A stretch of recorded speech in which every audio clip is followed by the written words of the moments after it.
After the end of World War II, the world was split into two, East and West. This marked the beginning of the era called the Cold War.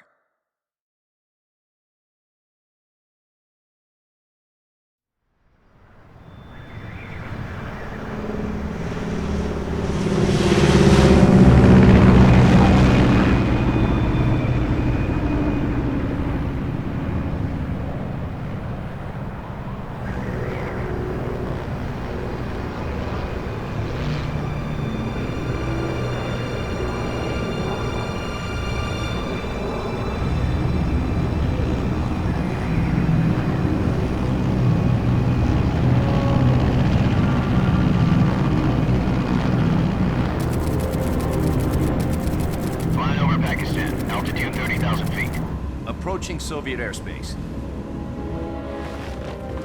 20 minutes to drop off. Commencing internal depressurization. Equipment check. Arm main parachute. All right. You ready to go? Drop zone still showing a high pressure mass. Cav okay. Good. We've got high visibility.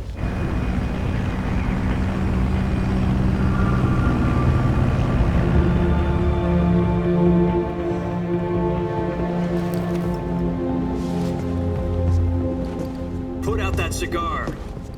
Connecting oxygen hose to interior connector. Put on your mask.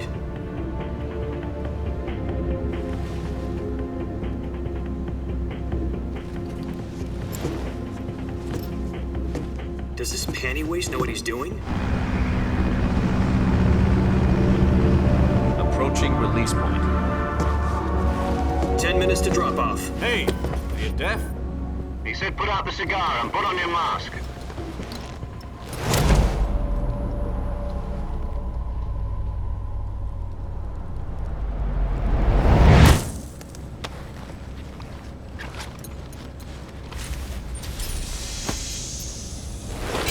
Depressurization complete. Checking oxygen supply. 6 minutes to drop off. Opening rear hatch.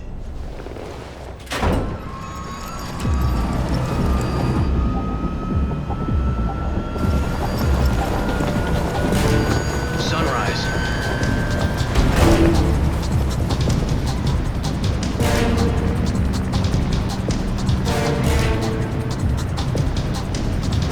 External temperature minus 46 degrees Celsius. 2 minutes to drop off. Stand up.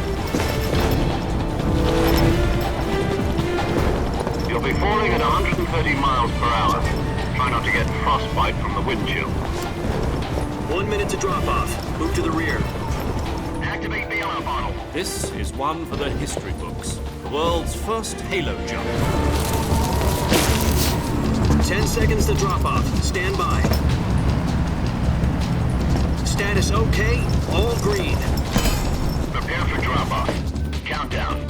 5, 4, 3, 2, 1. Spread your wings And fly. God be with you.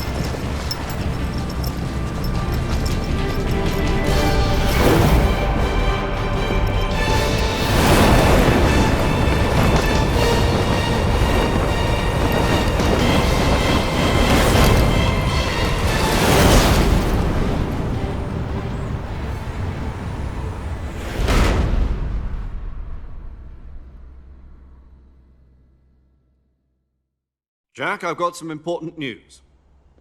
The head of the CIA has finally given us the green light for the Virtuous mission. Virtual mission? No, the Virtuous mission. The future of our Fox unit depends on it. If it succeeds, we'll be officially organized into a unit. Virtuous mission? Sounds like some kind of initiation ritual. You know, don't get cocky. This isn't a training op. Right. So what exactly is this wonderful mission? Well, about 2 years ago, a certain Soviet scientist requested asylum in the West through one of our moles. His name is Nikolai Stepanovich Sokolov. He's head of the OKB-754 Design Bureau, one of the Soviets' top-secret weapon research facilities, and the East's foremost expert on weapons development. Sokolov? Isn't he that famous rocket scientist? The very same. On April the 12th, 1961, the Soviets achieved the first manned spaceflight in history. The Earth was blue, but there was no God. Well spoken. The rocket that carried Yuri Gagarin to orbit was the A-1, known as the Vostok rocket. Sokolov is said to be the man most responsible for the multi-engine cluster used in that rocket. After Gagarin's flight, Sokolov left rocket development to become the head of the newly established Design Bureau. From a lowly technician to head of a design bureau, that's quite a success story, so why do you want to defect? It seems he'd become afraid of his own creations. Afraid? Call it a crisis of conscience. And for that, he left his country and his family behind and went over the fence? Not exactly. One of his conditions was that his family was also to be taken safely to the west. We used a mole to get the family out first and succeeded in sneaking Sokolov over the Berlin Wall shortly afterwards. I was the one who conducted the operation. The security on the eastern side was still full of holes back then. Then what? We got Sokolov over in one piece, but the whole ordeal had left him exhausted, and we checked him into a hospital in West Berlin. It took him 2 weeks and more than 600 miles to get from the research facility in the Soviet Union to Berlin. He was in no condition to say anything coherent. And it was only a week later that we had something much bigger on our hands. The Cuban Missile Crisis. October the 16th, 1962, President Kennedy received word that the Soviets were in the process of deploying intermediate-range ballistic missiles in Cuba. The President demanded that the Soviets dismantle and remove the missiles. At the same time, he announced a naval blockade to prevent further missile shipments from reaching Cuba. But the Soviets didn't back down, instead placing their armed forces on secondary alert. Soviet transport ships carrying missiles continued on course towards Cuba. US and Soviet forces went on alert for an all-out nuclear war. Frantic negotiations were conducted through the UN's Emergency Security Council and unofficial channels to end the hair-trigger standoff. Finally, on October the 28th, the Soviet Union agreed to remove its missiles from Cuba, and so the world avoided a nuclear holocaust. But in order to get the Soviets to pull their missiles out, we had to make a deal. You mean the one where the US agreed to remove its IRBMs from Turkey? No. The Jupiter IRBMs deployed in Turkey were obsolete, and we were going to get rid of them anyway. They had no strategic value whatsoever to either the US or the Russians. The Turkey deal was a ruse, a cover story that was fed to the other intelligence agencies around the world. So what did the Russians really want? Sokolov. They wanted us to return Sokolov. You mean the Soviets pulled out of Cuba just to get their hands on Sokolov? That's right. What the hell was he working on? At the time, we had no idea. We were running out of time. It was either give up Sokolov or risk full-scale nuclear war. In the end, we had no choice. President Kennedy gave in to Khrushchev's demand. The next day, I got Sokolov out of the hospital, handing him over to agents on the eastern side. Sokolov kept on screaming, "Save me," until he disappeared from my sight. Then a month ago, we received some new information from one of our moles. About Sokolov? Yes. He was taken back to the research facility and forced to continue working on the weapon in question under KGB supervision. What's more, it's on the verge of completion. So what kind of weapon is it? Something to do with space rockets? No, missiles. Same technology. I guess you're right. We don't know the details, but it appears to be a new kind of nuclear device. For half a year now, the Soviets have been conducting frequent nuclear tests at Semipalatinsk. Something to do with the weapon, I assume. We're talking about a secret weapon so big that Khrushchev was ready to pull out of Cuba to get it back. Is Sokolov still in the facility? No. According to our intelligence, he's in Selinoyarsk, a place in the mountains about 3 miles to the west that's known as the Virgin Cliffs. The Virgin Cliffs. Nice name for a virtuous mission. They moved him there just recently. Why? Apparently, they're conducting a field test of the weapon, but it's our best chance to get him back. This mission would never have been possible if he was still in the research facility. This is our last chance. Sokolov must have known that too when he contacted us.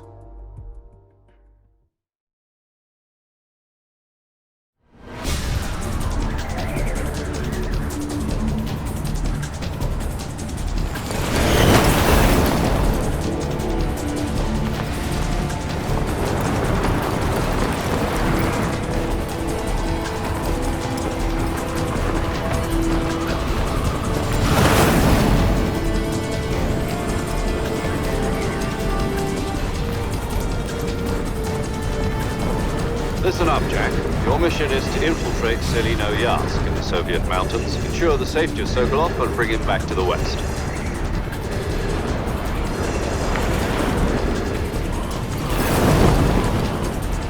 If we don't get Sokolov back before that weapon is complete, we'll be facing a major crisis.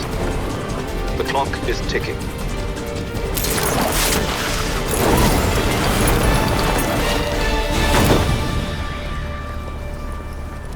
Once we've confirmed the rescue of Sokolov, stand by at the recovery point. A recovery balloon will be dropped at that point. Helium will be pumped into the balloon to inflate it. The process takes about 20 minutes. Once it's complete, the gunship's arm will latch onto the balloon and pull it up. The Fulton surface-to-air recovery system. I'm familiar with the theory. Take it easy. It's been combat-proven. Do you think Sokolov is up to it? The shock will be less than during a parachute jump, and the arm can handle up to 500 pounds. So you're planning on going over the border in a single combat Talon? She's equipped with two 6-barrel 20mm Vulcan cannons, as well as two 40mm machine guns. Sounds like she could hold her own against a battalion of tanks. Even with the fuel in the reserve tank, we're facing a 4-hour time limit. If all goes well, it shouldn't take more than a few hours. Home in time for dinner. But if anything goes wrong, you'll be eating dinner, breakfast, and all the rest of your meals in the jungle.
Do you copy?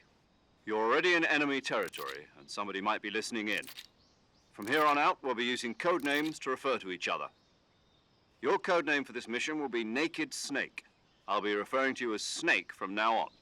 You're not to mention your real name. Snake? Oh, you don't like snakes? What do you mean? Well, you've eaten one before, haven't you? In survival training? I'm glad to hear that. I don't know if I'd ever order one in a restaurant, but... Be careful, you might not have a choice. What about you, Major? What should I call you? Let's see. I'll be Tom. Call me Major Tom. Oh, and Snake. Yeah, The crew isn't watching anymore. You can take off the disguise now. good idea. This isn't right. Time for the snake to shed his skin.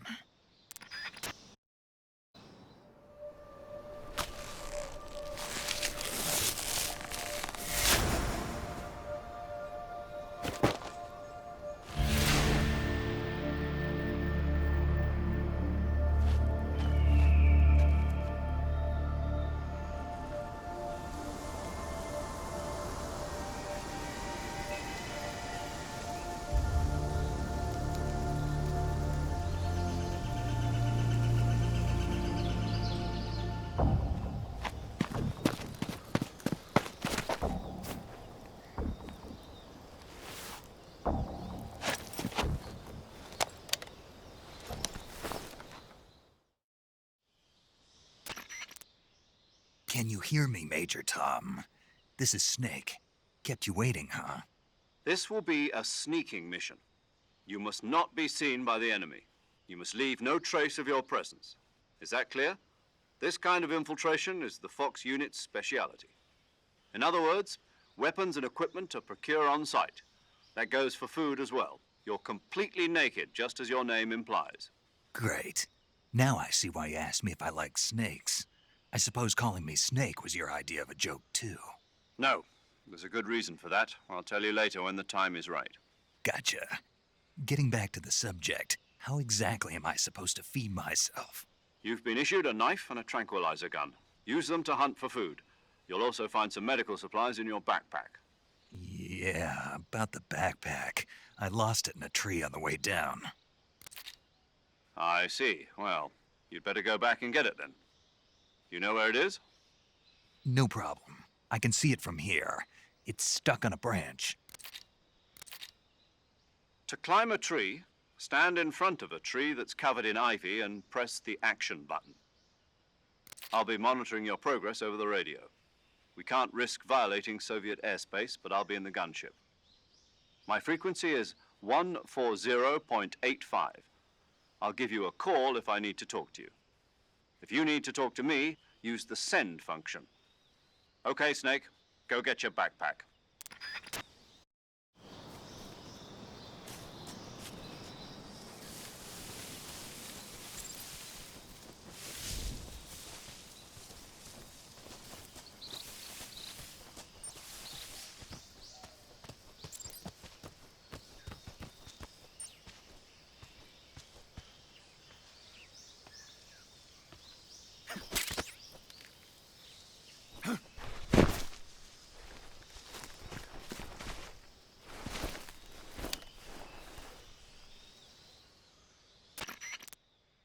I see you've retrieved your backpack, Snake. To equip a weapon, it's necessary to take it out of your backpack. In the survival viewer, choose Weapon from the backpack. Your available weapons will be displayed in a list on the screen. From that list, choose the weapon you want to equip and press the Enter button. For other equipped items, just do the same thing from Item. Got it. Use the survival viewer backpack. Yep, that's right. Survival is fundamental to this mission. After you've been out in the field for a while, your stamina will start to drop. If your stamina gets too low, it'll affect your performance. You won't be able to shoot accurately, for example, and your wounds won't heal as smoothly. Keep an eye on your stamina so you don't run out. To recover lost stamina, you can hunt for local flora and fauna. You can use either your tranquilizer gun or your knife to hunt. My only weapon is a Mark 22 Hush Puppy tranquilizer gun? That's right. It's been fitted with its own suppressor. However, the suppressor will deteriorate every time you fire. Once its durability reaches 0, the noise suppression effect will be gone. So don't get too trigger-happy with it. The suppressor's durability is shown in the icon. Any weapons and equipment beyond what you're carrying now, you'll have to find as you go. I have to find my own weapons and equipment? Whose crazy idea was this, anyway? Solo covert actions are standard Fox operating procedure. You can't leave any traces of your presence. No weapons, equipment, footprints, sweat, or bodily wastes. The same goes for bullets and cartridges, too. Your presence in enemy territory is already a violation of international conventions of warfare. There aren't supposed to be any American soldiers in Russia. It could spark an international incident. You can't let anyone see you. You can't let the enemy know you're there. This is a stealth mission. You're a ghost, Snake, in every sense of the word. And there'll be no rescue if you're captured. The military and U.S. government will deny any involvement in the affair. Then I'll just have to take care of myself, huh? I'm afraid so. You've been given a fake death pill for that purpose. SIS guidelines stipulate that soldiers on covert ops like this one be issued a potassium cyanide capsule. Tape it to your body so you can take it when you need to. How generous of you. Use it if you're taken prisoner by the enemy. It'll send you into a state of false death for a short time. Fooling them into thinking that I'm really dead. So how do I come back to life? Just take the revival pill. You mean that thing they put in my tooth before the mission? That's the one. But be careful. If you remain in a state of false death for too long, nothing will be able to bring you back. Remember that. I'll keep it in mind. You said this was a solo mission, right? Right. I guess that means I can't count on any reinforcements. Correct. The mission rests entirely in your hands. A real one-man army. Relax. There's a support team ready to back you up over the radio. Who? I'll introduce them to you. This time, survival is of utmost importance. The first member of the support team will be in charge of monitoring your physical condition, acting as a medic, so to speak, as well as recording your mission data. She's a member of Fox as well, and she's here on the gunship with me. She. Hello, Snake. I'm paramedic. Nice to meet you. Paramedic. As in a medic who comes in by parachute. Aren't you going to tell me your real name? Are you going to tell me yours, Mr. Snake? My name, huh? It's John Doe. And they call you Jack for short. You're a regular Captain Nemo. A name means nothing on the battlefield. After a week, no one has a name. What's your name? Jane Doe. Very funny. I wasn't joking, but I'll tell you my name only if you manage to make it back alive. My frequency is 145.73. She's also in charge of recording your mission data. Whenever you want to save, send a message over the reserved save frequency, 140.96. So saving lets me record my mission data. That's right. It also records the state of your health. Good to know. There's one more person I want to introduce you to, Snake. Huh? Speaking of snakes, you remember the boss, don't you? A legendary soldier and your mentor. Actually, it was the boss that got the DCI's authorization in the first place. She's going to be serving as Fox's mission advisor. The boss is? She also helped me plan this mission. She and I were at SAS together. Jack, is that you? How many years has it been? Boss? That's right. It's me. Talk to me. Let me hear your voice. It's been 5 years, 72 days, and 18 hours. You've lost weight. You can tell just by the sound of my voice. Of course I can. I know all about you. Really? Well, I don't know anything about you. What's that supposed to mean? Why'd you disappear on me all of a sudden? I was on a top-secret mission. You didn't need me anymore. But there were still so many things I wanted you to teach me. No, I taught you everything you needed to know about fighting techniques. I taught you all I could. The rest you needed to learn on your own. Techniques, sure. But what about how to think like a soldier? How to think like a soldier? I can't teach you that. A soldier needs to be strong in spirit, body, and technique. And the only thing you can learn from someone else is technique. In fact, technique doesn't even matter. What's most important is spirit. Spirit and body are like two sides of a single coin. They're the same thing. I can't teach you how to think. You'll just have to figure it out for yourself. Listen to me, Jack. Just because soldiers are on the same side right now doesn't mean they always will be. Having personal feelings about your comrades is one of the worst sins you can commit. Politics determine who you face on the battlefield. And politics are a living thing. They change along with the times. Yesterday's good might be tomorrow's evil. Is that why you abandoned me? No, it had nothing to do with you. I already told you, Jack. I was on a top-secret mission. A soldier has to follow whatever orders he's given. It's not his place to question why. But you're looking for a reason to fight. You're a natural-born fighter, but you're not quite a soldier. A soldier is a political tool, nothing more. That's doubly true if he's a career soldier. Right and wrong have no place in his mission. He has no enemies and no friends. Only the mission. You follow the orders you're given. That's what being a soldier is. I do whatever I have to get the job done.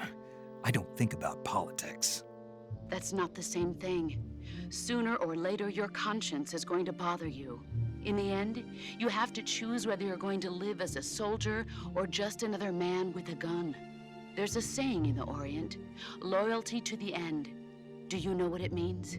Being patriotic. It means devoting yourself to your country. I follow the president and the top brass. I'm ready to die for them if necessary. The president and the top brass won't be there forever. Once their terms are up, others will take their place. I follow the will of the leader, no matter who's in charge. People aren't the ones who dictate the missions. Then who does? The times. People's values change over time, and so do the leaders of a country. So there's no such thing as an enemy in absolute terms. The enemies we fight are only enemies in relative terms, constantly changing with the times. As long as we have loyalty to the end, there's no point in believing in anything, even in those we love. And that's the way a soldier's supposed to think? The only thing we can believe in with absolute certainty is the mission, Jack. All right, but do me a favor. What is it? Call me Snake. Snake. Oh, right. Your code name is Snake. It suits you well. That's right. The legendary unit that the boss put together during World War II was a snake. The Cobra unit, a group of heroes that brought the war to an end and saved the world. As long as you've got a legendary hero backing you up, you'll be fine. Isn't that right, Snake? Yeah, I can't think of anyone else I'd rather have with me. Oh, and one more thing, boss. Yes? It's good to hear your voice again. Same here. After all, who knows if either of us will make it out alive? Snake, you are always best at urban warfare and infiltrating buildings. But this is the jungle. Survival is going to be key. Those CQC techniques I taught you are sure to come in handy. CQC? Close quarters combat, huh? I've been in the Green Berets for the past few years. I'm probably pretty rusty. Not to worry. I'll be here to help you remember. After all, this is your first actual survival mission. I'll be supporting you over the radio. Where are you, boss? Next to the Major? The boss is communicating with us by radio from aboard a Permit-class submarine in the Arctic Ocean. My frequency is 141.80. Call me if you need my advice on battle techniques. Gotcha. Your mission is to retrieve Dr. Sokolov. Dr. Sokolov is being held in an abandoned factory located to the north of your current position. Avoid heavy combat and don't let anyone see you. Don't forget that this is a stealth mission. Snake, try to remember some of the basics of CQC.